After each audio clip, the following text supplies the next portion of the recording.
Viewers and followers, অনেক ফল মূল গাছগাছড়া নিয়ে আপনাদের সঙ্গে কথা বলি, আগে পরেও বলেছি, আজকেও বলবো।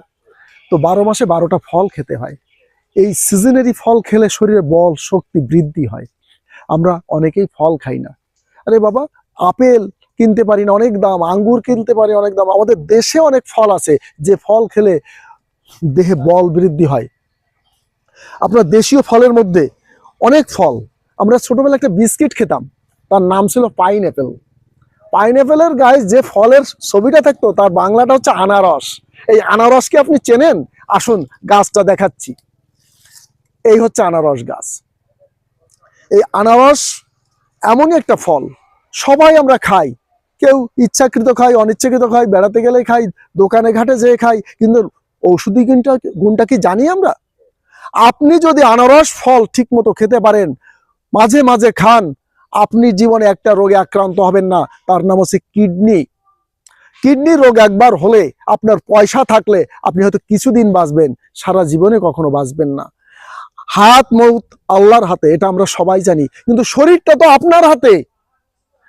আমরা যদি নিজেদের ঘরের যত্ন নিজেরা না করি, আল্লাহর ফেরেশতা এসে আপনার যত্ন করে দিতে পারবে না। তাই আপনার যত্ন আপনাকে নিতে হবে। এই তো গেল আপনি আনারস ফল। এই দেখুন, আনারস গাছের একটি পাতা তুলেছি।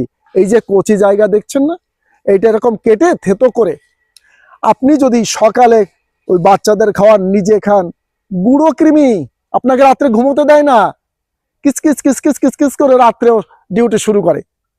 এটা একদম থাকবে না। কৃমি কেন আপনি বিনাশ করবেন? কৃমি বিনাশ না করলে আপনি আগামীতে অর্শ রোগের রোগী হয়ে যাবেন। তো বন্ধুরা, আপনি ছোট্ট জিনিসটা চেয়ে দেখেন, আপনার বাগানেই হয়ে আছে, এই গাছের এই পাতার এই কচি অংশ থেতো করে খান, আপনার কৃমিটা বিনাশ হয়ে যাবে। তাহলে এর ফল খেলেন, কিডনি ভালো থাকবে, শরীরে ভিটামিন থাকবে, বল থাকবে, ক্যালসিয়াম থাকবে।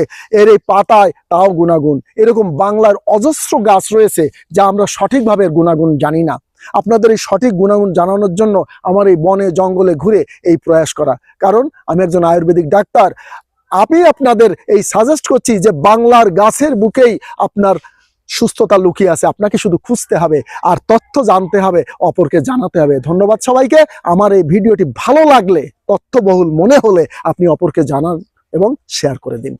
আবারও দেখা হবে কোনো একটি নতুন ভিডিও নিয়ে, নতুন তথ্য নিয়ে। এতদিন ভালো থাকবেন, সুস্থ থাকবেন।